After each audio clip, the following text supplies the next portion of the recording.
রাসূল সাল্লাল্লাহু আলাইহি সাল্লামের বাড়ির চতুর্দিকে ঘুরে ফিরে করতেন, কোন শত্রু যাতে আল্লাহর রাসূলের উপরে আক্রমণ না করে।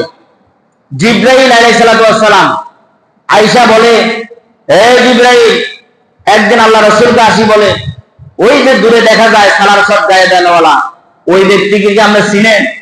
ও আমি তো রাসূল, আমার উম্মত, আমি তো অবশ্য চিনি। তুমি জিবরাইল কিভাবে চিনো? কয়, এই সালমান ফার্সি সম্পর্কে আরশ আজিমে ফেরেশতাদের সাথে তার সম্পর্কে আলোচনা হয়। কেন? আল্লাহ রাসূল সাল্লাল্লাহু আলাইহি সাল্লামের জিম্মাদার হয়েছে, পাহারাদার হয়েছে, বডিগার্ড হয়েছে, বাড়ি ছাড়ছে, গাড়ি ছাড়ছে, ছেলে ছাড়ছে, মেয়ে ছাড়ছে, সম্পদ ত্যাগ করছে, সব ত্যাগ করে রাসূলের আশিক হয়েছে, রাসূলের প্রতি ভালোবাসায় মহব্বতে পড়ে জীবনকে উৎসর্গ করে দেওয়াতে আরশ আজিমে তার আলোচনা হয়। এরকম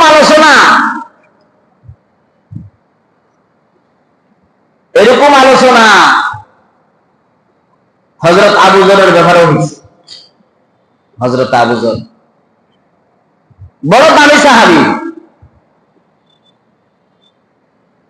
এই আবু যর গফারি রাদিয়াল্লাহু তাআলা কত বড় দামি সাহাবী!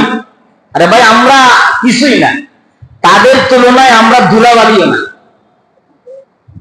তাদের তুলনায় আমরা কিছুই না। আবু যর গফারি এত বড় সাহাবী, আল্লাহ রাসূল সাল্লাল্লাহু আলাইহি সাল্লামের কাছে আসি জিজ্ঞাসা করে, আপনার সাহাবী আবু যর গফারিকে আপনি চিনেন? আল্লাহ রাসূল বলে, এ জিবরাইল, আমি আমার সাহাবীকে তো চিনি, তুমি কিভাবে চিনো?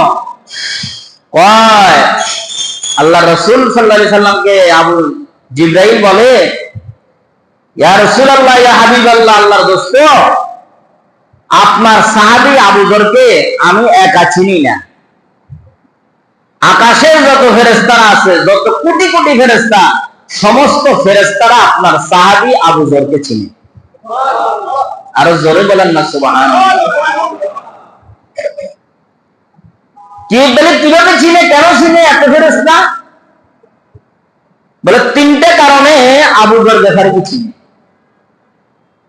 এই তিনটা গুণ আপনার ভিতরে আমার ভিতরে আছে কিনা? যে তিনটা গুণের কারণে আবু যর গফারিকে সাহাবীরা চিনে, আকাশের ফেরেশতারা চিনে, জমিনের ফেরেশতারা চিনে। জিবরাইল বলে, আমি তো চিনি, আমার আল্লাহও চিনি।